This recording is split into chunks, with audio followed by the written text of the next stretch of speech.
ஓம் விக்ன விநாயகனே போற்றி.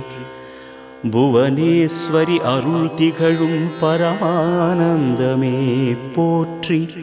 பரமசிவ அம்சத்தில் உதித்தவனே போற்றி. பிணிகளகலும் வினைகள் ஒழியும் சூரவேந்தன் மயில் வாகனனே போற்றி. பெரிங்கொட்டு கரையில் அமர்ந்த திருவிஷ்ணு மாயையே போற்றி.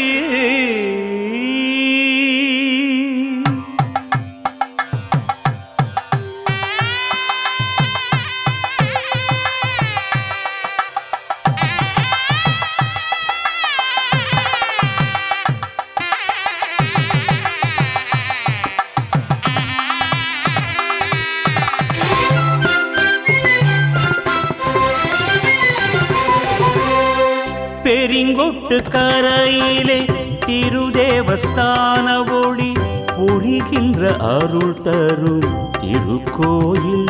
எந்தன் உயிரின் உயிர் காக்கும் காருண்யமூர்த்தியே திருவிஷ்ணு மாயையின் பூங்காவனம்.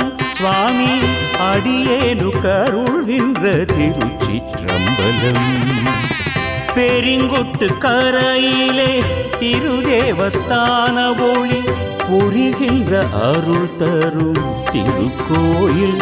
எந்தன் உயிரின் உயிர் காக்கும் காருண்யமூர்த்தியே திருவிஷ்ணு மாயையின் பூங்காவனம்.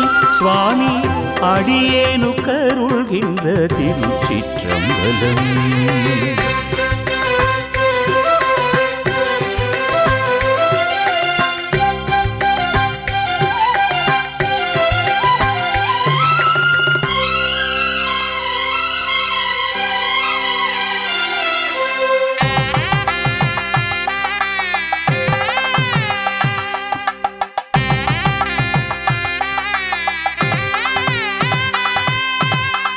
ஹரியின் ரூபத்தில் காட்சி தரும் எங்கள் குருவாய் அருளும் பரம்பொருளே.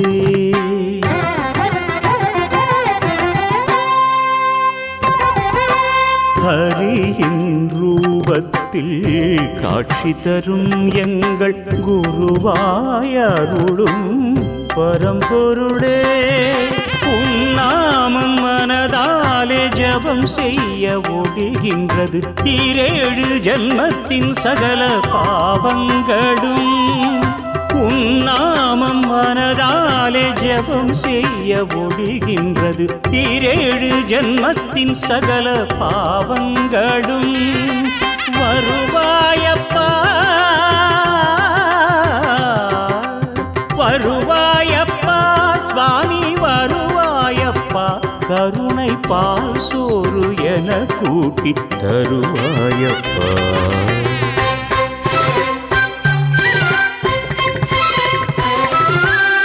பெரிங்கொட்டு கரையிலே திருதேவஸ்தான ஒளி புரிகின்ற அருள் தரும் திருக்கோயில்.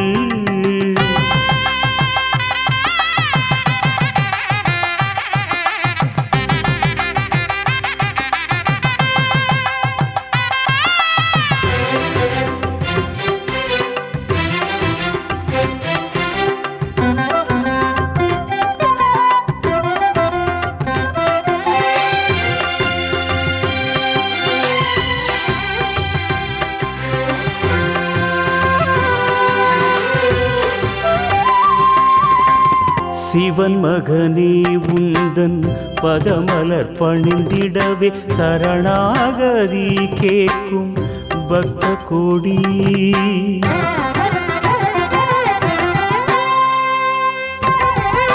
சிவன் மகனே உந்தன் பதமலர் பணிந்திடவே சரணாகதி கேட்கும் பக்த கோடி.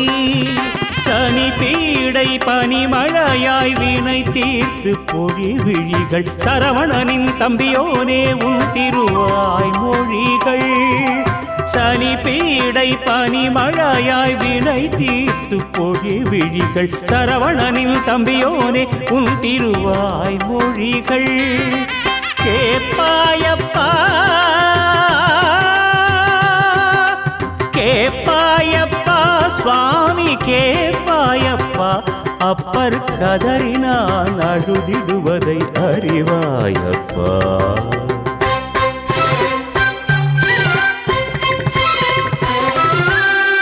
பெரிங்கொட்டு கரையிலே திருதேவஸ்தான ஒளி புரிகின்ற அருள் தரும் திருக்கோயில், எந்தன் உயிரின் உயிர் காக்கும் காருண்யமூர்த்தியே திருவிஷ்ணு மாயையின் பூங்காவனம். சுவாமி அடியேனு கருள்கின்ற திருச்சிற்றம்பலம். பெரிங்கொட்டு கரையிலே திருதேவஸ்தான ஒளி புரிகின்ற அருள் தரும் திருக்கோயில், எந்தன் உயிரின் உயிர் காக்கும் காருண்யமூர்த்தியே திருவிஷ்ணு மாயையின் பூங்காவனம். சுவாமி அடியேனு கருள்கின்ற திருச்சிற்றம்பலம்.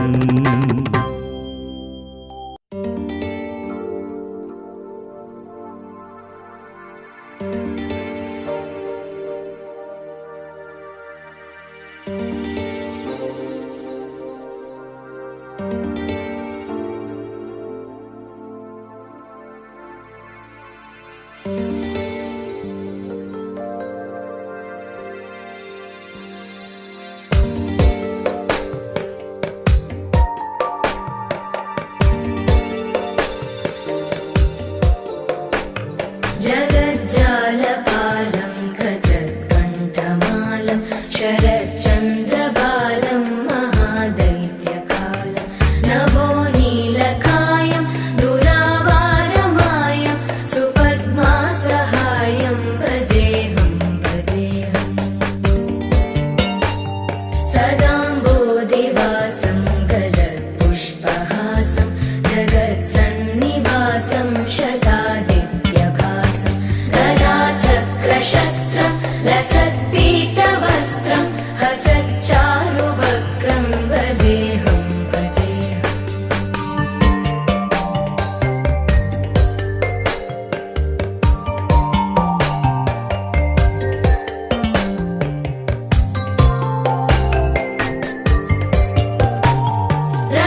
रमाकण्ठहारं श्रुतिव्रातसारं जलान्तर्विहारं धराभारहारं चिदानन्दरूपं मनोव्यस्वरूपं धृतानेकरूपं भजेऽहं भजेऽहम्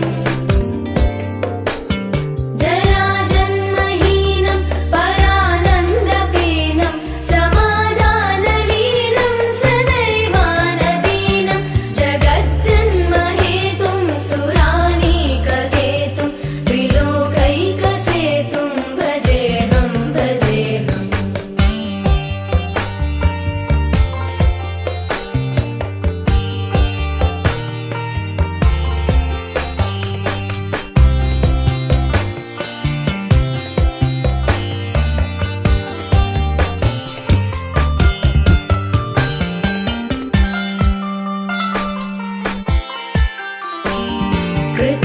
कृताम्नायगानं खगाधीशयानं विमुक्तेर्निदानं हरारातिमानं स्वभक्तानुकूलं जगद्वृक्षमूलं निरस्तार्थशूलं भजेऽहं भजेऽहम्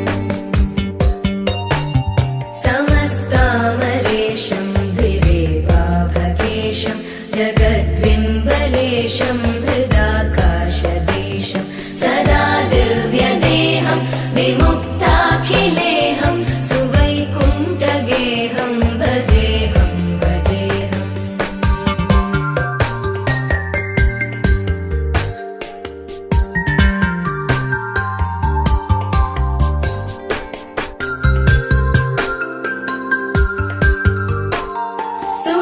सुरालीबलिष्ठं त्रिलोकीवरिष्ठं गुरूणां गरिष्ठं स्वरूपैकनिष्ठं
च धर्मस्य सर्वधर्मस्वरूपिणे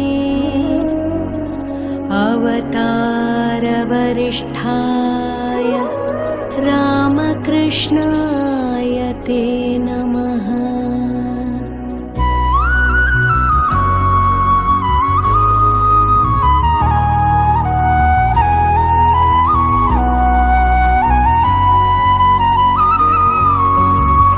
भज गोविन्दं भज गोविन्दं भज गोविन्दं भज गोविन्दं गोविन्दं भज मूढमते भज गोविन्दं भज गोविन्दं गोविन्दं भज मूढमते सम्प्राप्ते सन्निहिते काले सम्प्राप्ते सन्निहिते काले नहि नहि रक्षति डुक्रकरणे नहि नहि रक्षति डुक्रकरणे भज गोविन्दं भज गोविन्दं गोविन्दं भज मूढमते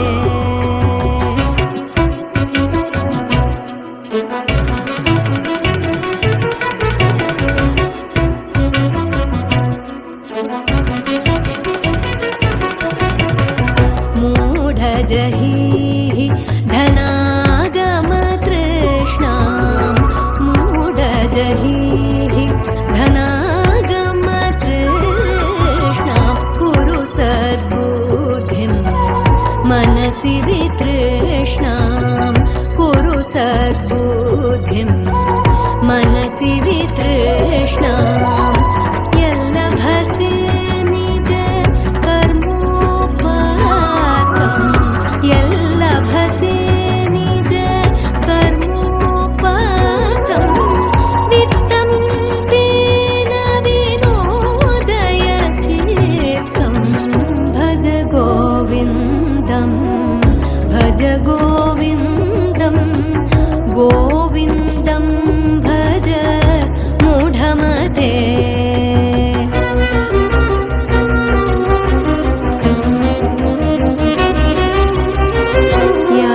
यावद्वित्तो पार्जनसक्तः तावन्निज परिवारो रतः यावद्वित्तो पार्जनसक्तः तावन्निज परिवारो रतः पश्चाज्जीवति जर्जरदेहे पश्चाज्जीवति जर्जरदेहे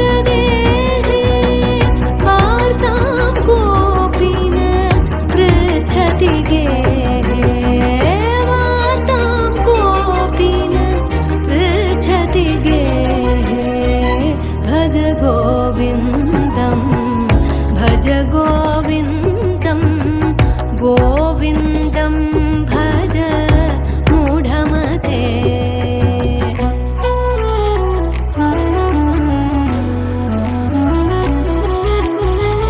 मा कुरु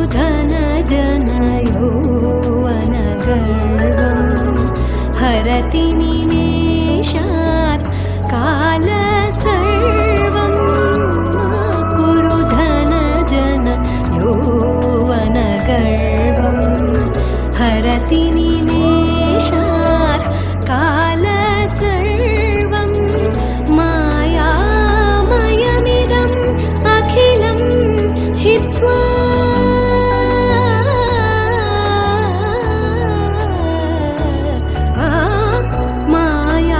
मायामयमिदम् अखिलं हित्वा ब्रह्मपदं त्वं प्रविश विदित्वा ब्रह्मपदं त्वं प्रविश विदित्वा भज गोविन्दं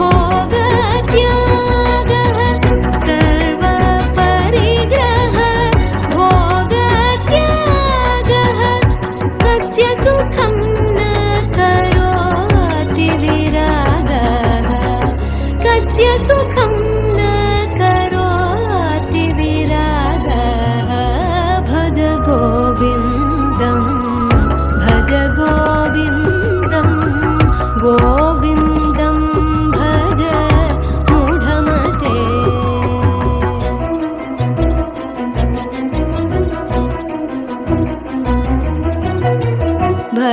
भगवद्गीता किञ्चिदधीता भगवद्गीता किञ्चिदधीता गङ्गाजललव कणिका पीता भगवद्गीता किञ्चिदधीता गङ्गाजललव कणिका पीता सकृदपि येन मुरारी सकृदपि येन मुरारी समर्थ सकृदपि येन मुरारी समर्थ क्रियते तस्य यमेन न चर्चा क्रियते तस्य यमेन न चर्चा भज गोविन्दो भज गोविन्दं भज गोविन्दो भज गोविन्दं भज गोविन्दं भज गोविन्दं गोविन्दं भज मूढमते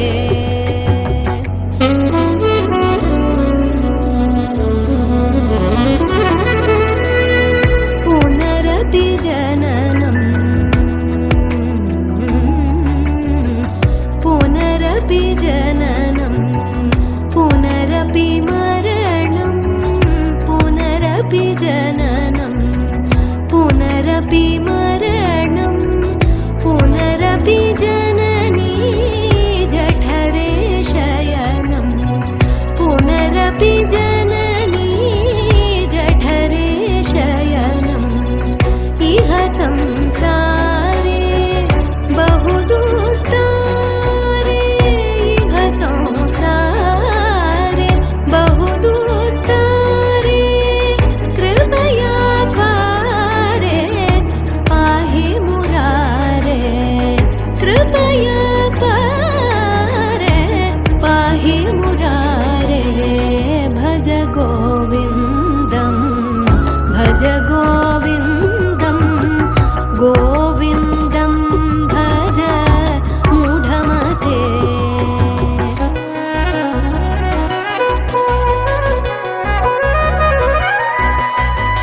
गेयं गीता नाम सहस्रं ध्येयं श्रीपति रूपमजस्रं गेयं गीता नाम सहस्रं ध्येयं श्रीपति रूपमजस्रं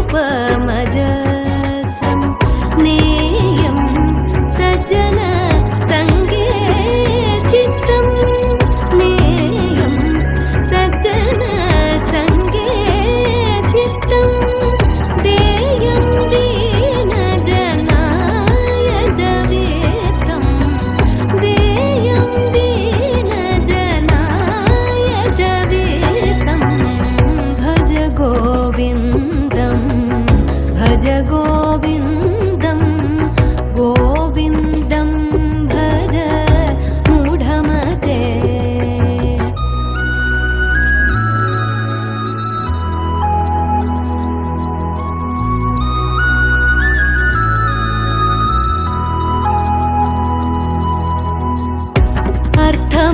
अर्थमनर्थं भावय नित्यं नास्ति तत सुखलेश सत्यम् अर्थमनर्थं